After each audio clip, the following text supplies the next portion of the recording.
All right, ladies and gentlemen, welcome back. Welcome back to another episode of Let's Play Minecraft with CryinMo. And it's always nighttime, isn't it? It's always night when I want to start an episode. First, let's go down here and I'll show you this. This has to do with what we're going to do today. So look at this here. I've got a couple of guys waiting for us here in this chamber that I've never finished. Never finished here. So yeah, as you can tell, these guys are all brown coats, right? So these are all farmers. And maybe that will give you an idea as to where we're going to go with these guys today. Yeah, right here is where the original little pathway that I had going down from up there. And I figured we could run our track to get those guys where we want them to go. We're going to bring them around and I can just make a track that'll go up here. So, but I just have to dig out I don't actually know where this ends up. Let's see. Hopefully it ends up in... But I hear water everywhere. Oh man. It's literally in the middle of our park. Okay, so yes, we got some farmer villagers, some brown coats, which we will need for our build today. All right, so a couple things I was going to go over with you guys real quick. And I want to thank you guys very much for all your feedback on answering my questions I had about armor and about why I kept falling down ladders with my Elytra. And apparently, yes, when you start falling down a ladder, once you hit the space bar, which deploys your Elytra, you cannot undeploy the Elytra. And I never considered that before, but that is absolutely true. Because how fun would it be if you could close your Elytra? So here I am flying, but what if I just wanted to fall right here straight down? I mean, yeah, I can nosedive like this, but I mean, if I just wanted to free fall, so I just went straight down, that's actually impossible. You can't close the Elytra in any... See, it's open. It's always open.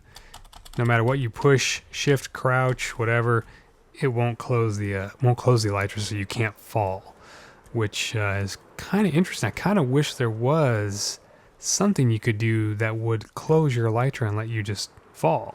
I don't really know why mechanically that couldn't be something that would be incorporated in the game. Oh yeah, I didn't even show you guys what I've done on the Atrium. Here we go. So last time I showed you guys gave me some pretty good feedback on that, and one of you guys actually suggested throwing in mixing in some jungle leaves in here, and I think that's a fantastic idea. They go really well and sort of break up the similarity all the way through. But as you can see, I also replaced the stairs I had with the fence, and I think that works much better. It's much less bulky looking, and it feels much more like a garden walkway or a terrace or an atrium type feel. And I went ahead and did this as well. The bone blocks were so stark when they were out by themselves. They seemed out of place. They didn't seem to fit. But I think tucking them back behind the dark oak fence works really nicely. And look at this. I've kind of got it here. These stairs will change a little bit. I haven't fixed all that. This stretch is done as well. This looks really nice, right? I really like it. I think it came out very nice. And I know the iron bars might look a little, maybe they don't look like supportive enough for this side, but I think these are more maybe decorative than they are intended to be like, oh, these are supporting. Maybe these beams go way back in the mountain and they're supported by counterweights in there to hold up the leaves so that we don't have to worry about too much here. Because I feel like if I put too much structure here, like fences and stuff on this side, we really start to lose our view out here. And we also lose the view from outside. It starts to look really bulky. I think that's starting to look really cool. Anyway, I really dig those. So I think the walkways are coming out. I did come across something that on Reddit that really intrigued me, and I was like, hey, I want to try this out. And I've talked before about putting some automated crops out here, or I'm sorry, automated farm, fully automatic farms like carrot and potato farms that are completely self-sustainable. And I've seen these. Of course, Unarybit does the best one, I think, so far. I mean, I think everybody sort of agrees with that his is pretty awesome. He basically invented that way, that the farming method where a villager farmer will roam around inside of a farm, which has a bunch of, farmland in it. If you have another villager in the center of the farm that's up on like this pedestal, the villager farmer will throw food to the other villager. The other villager will not be able to reach that food, so that food falls into a water stream and gets carted away. And then that just happens all the time while you're, at least where those chunks are loaded. A guy on Reddit invented a new tweak to that design. We don't have to do this right now. He found out that you only have to have the one villager, the farmer villager. You don't need anybody else. And it's like 100% lossless when we use this second technique that he came up with. And it's really cool. It's just very cool. I'll have links to all these different sites and videos and the Reddit thread as well. It didn't seem very difficult to do. And I thought we should try it out, because if it works well, we will stack it, and then we can have carrots and potatoes always being grown for us. And of course, as you know, carrots and potatoes are something we can trade with our villagers in the Villager Career Center. But then, this farm right here is so visually attractive. Like, I really enjoy this farm, and we put so much work into the water timing and everything. And we still need a lot of wheat for, cows, for leather, or breeding, whatever, and hay bales, etc. So I think I'll leave these farms here. I have no intention of tearing these down, at least not anytime soon. I did have to select this spot here because I needed the crops to grow when we're here, and generally we're in this area, of course, our center of the base. We spend a lot of time there because that's where our sorting system is. And you need to be within 128 blocks of crops to have them grow now, which I tested just the other day. We have our collection area over here with our line of hoppers. So my idea is we're going to take items that villager farms for us over there, and we'll pipe them underground and bring them over and put them into this hopper chain through a series of water channels and item elevators. Be pretty basic. So this is our farmland level. This right here, this surface. So what we need to have right here is the ingenious part of the farm, which is a block of farmland with a hopper minecart embedded inside of it, this is what's awesome and very, very, it's just cool. It's just genius. So let's figure this out. So in order to build this here, we do want a dropper that's going to aim straight down and shoot items down into our iceway. Our ice water channel down there, which is coming up. So it's 1, 2, 3. We want the dropper to be right there. All right, so we need a hopper pointing into our dropper there, like that. Then we want one of those here, and then here's where our hopper minecart's gonna go. Let's actually make our little clock here. Okay, now give me the bricks. There we go. Perfect. There we go, got that. Got that. Got our repeater there, our repeater here. That goes in subtract mode. There's our little circle and our little extra piece of dust, and we're done with that. And we can actually fill this in. We don't have to light that up anywhere. We can close this up, and there we go. Got the water track working here. It just functions like any other water track. It runs it all the way down. Water channel takes it into our system over there that hopefully spits things up into our other system, which, yeah, I guess we could just try it out. There goes the clicking. Now, I don't know where I would find those stone blocks in our system. Over here.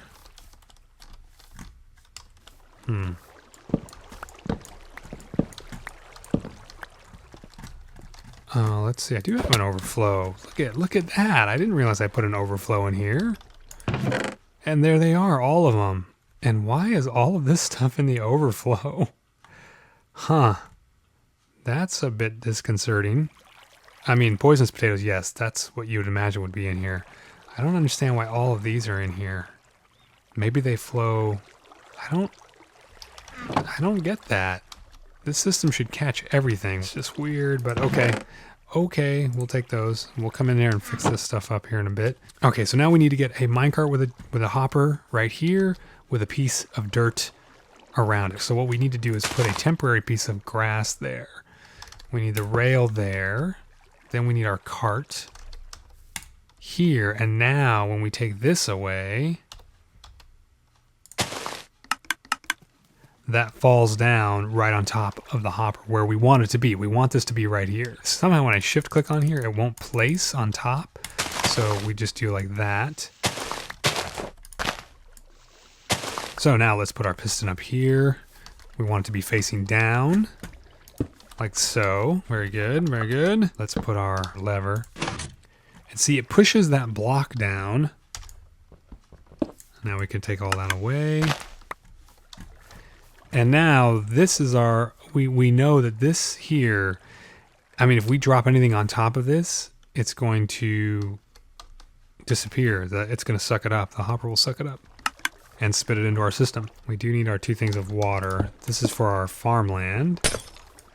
All right, so we can hydrate the farmland. There are going to be more blocks of water out here, so I'll lay those out really quick here and we'll take a look. This is going off of Nathan Ryan's design. All right, I think all the lights are in here, and what we want to do here to check, because the whole way this farm works is this block. Oh, no way. So we want to make sure that the lighting here on this center block, which is where we're going to, our hopper minecart block, well, when I replace this now, needs to be at a 7. There's a 7. Right here's an 8. Right here's an 8.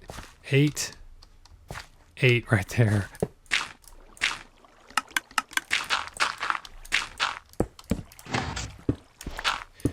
Put our 2 water blocks there.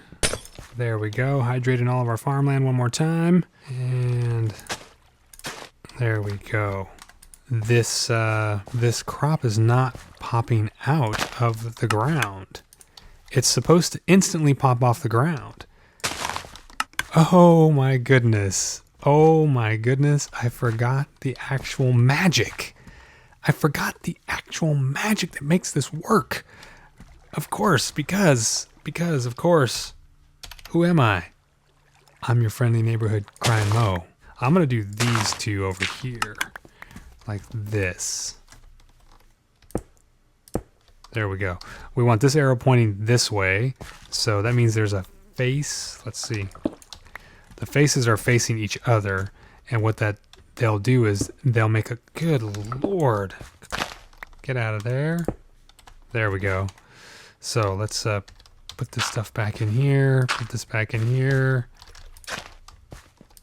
And there we go. So now what's happening here, let me just show you, is when these 2 blocks are facing each other, 2 observer blocks are facing each other, they're constantly sending an update. Once one starts with an update, then it updates this one, which updates this one, which updates this one, which blah, blah, blah, blah, blah. That goes back and forth. So you just have a clock that's running very quickly. Now, when I do the magic of planting, it's going to pop off every time.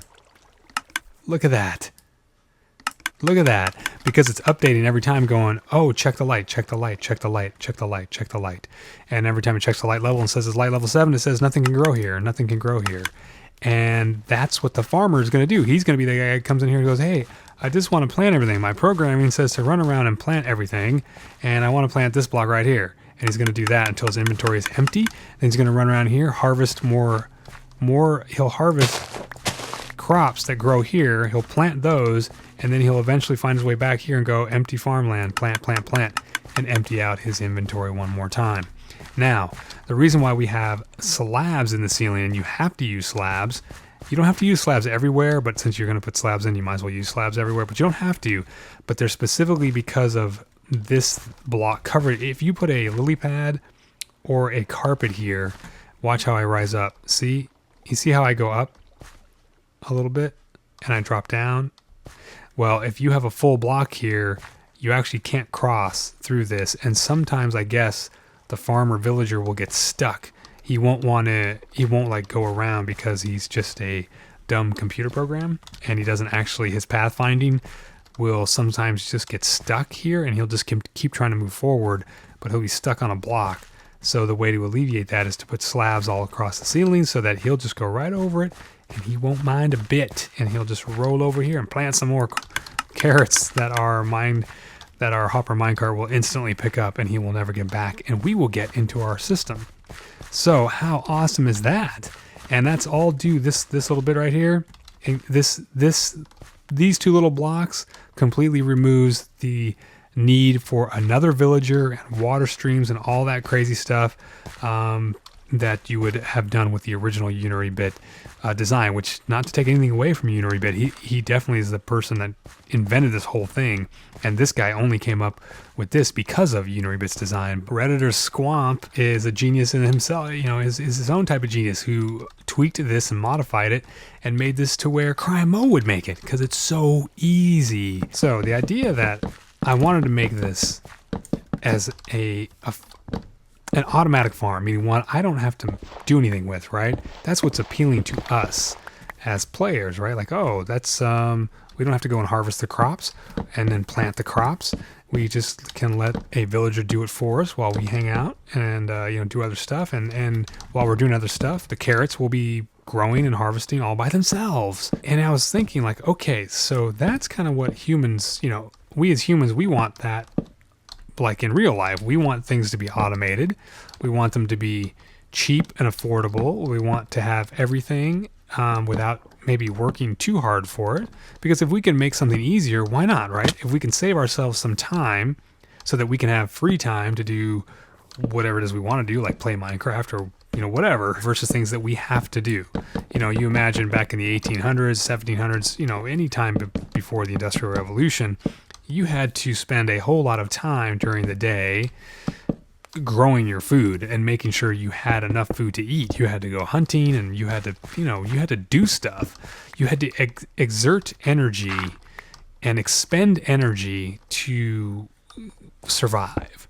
And now we can expend less energy on strict survival things and more energy on the things that we like to do for fun, or because we're driven to do them. Things like art, things like whatever. Because, like, I don't want to make it sound like I think that anything that doesn't have to do with strict survival is frivolous. Because I believe, personally, that art is not frivolous. And I believe that certain things that make our lives better, certain things that actually produce good things for society, can also be things that we do just because we want to do them and not because we have to do them. You know what I mean? Through technology, it's inevitable that we're going to remove the need for humans to work at some point. That's just all going to be done by machines and computers. Like, it just is, assuming we don't, global warming ourselves to death or whatever else might happen, or, fight world wars among each other and stuff like that. Maybe we should, maybe it should be Overwatch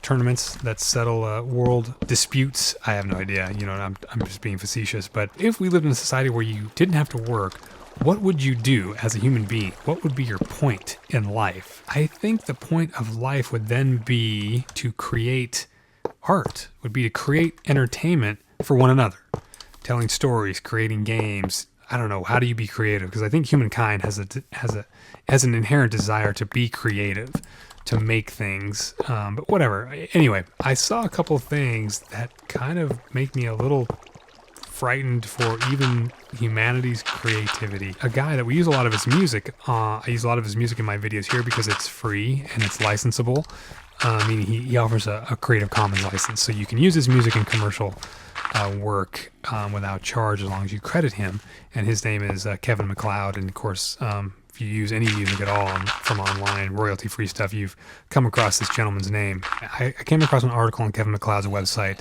the other day, and I may have talked about this in a video, and I'm not sure, but he had an article on there saying that in the next 5 years, he believes that there will be the first big budget Hollywood film will come out with a score, a music score, completely generated, written, and produced by a computer artificial intelligence. And he says they're already working on the software and everything for that. And I know that in Japan, they've already had pop stars that are just computers that write and even sing the songs with voice modulation software and stuff like that. which is very, very strange, I think. And there are computer systems that are coming out that are already there, AI systems that will, they generate stories even for writers. So that now all of a sudden I was like, wow, man, what if even the job of creativity, what if even the job of creating art is given to the computers and humans are just become consumers entirely of computer-generated art and stuff? Like, what will society be then? What is the point of humans being around? Anyway, this is all far-reaching stuff, of course. It's not something we're going to experience totally, that would totally obscure, overtake all of our lives in the next 50 years or anything. But it is something that I think humans will be facing soon, in the next hundreds, in a few hundred years, maybe? Can you get on the cart? Can I get him? Go that way. Go that way. There we go. Let's follow him. All right, here we go. Make sure this works out okay. He's going to run into that other cart, but that other cart's going to be off the thing, so we will jump off right here. There we go, and that pushed him right in there. Excellent. Excellent, give me that. And let's pick these up here. And let me get this cart. Of course not. Can't hit the cart. All right. Now, I want to lock him in here. We'll pick up this stuff in a bit. So let's, there we go. He's good in there. Let's go close this off too until we're ready to go. There we go. And there we go. Let's take him out. This is so, pretty easy.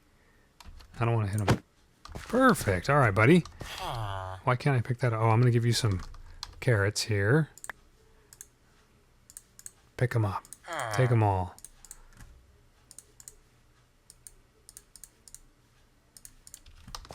He's not picking up any of them.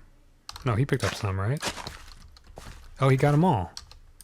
Perfect. Well, plant those. Plant those, buddy. Plant them. And then let's see if this thing works. So I guess in order to really test the efficacy or the efficiency of this farm, I need to go down there and maybe instead of hooking things up... Oh, look at him go. Look at him go. He's doing it already.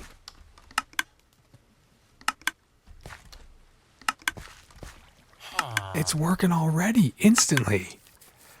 We're in business. It's a little slower, than I was doing, right?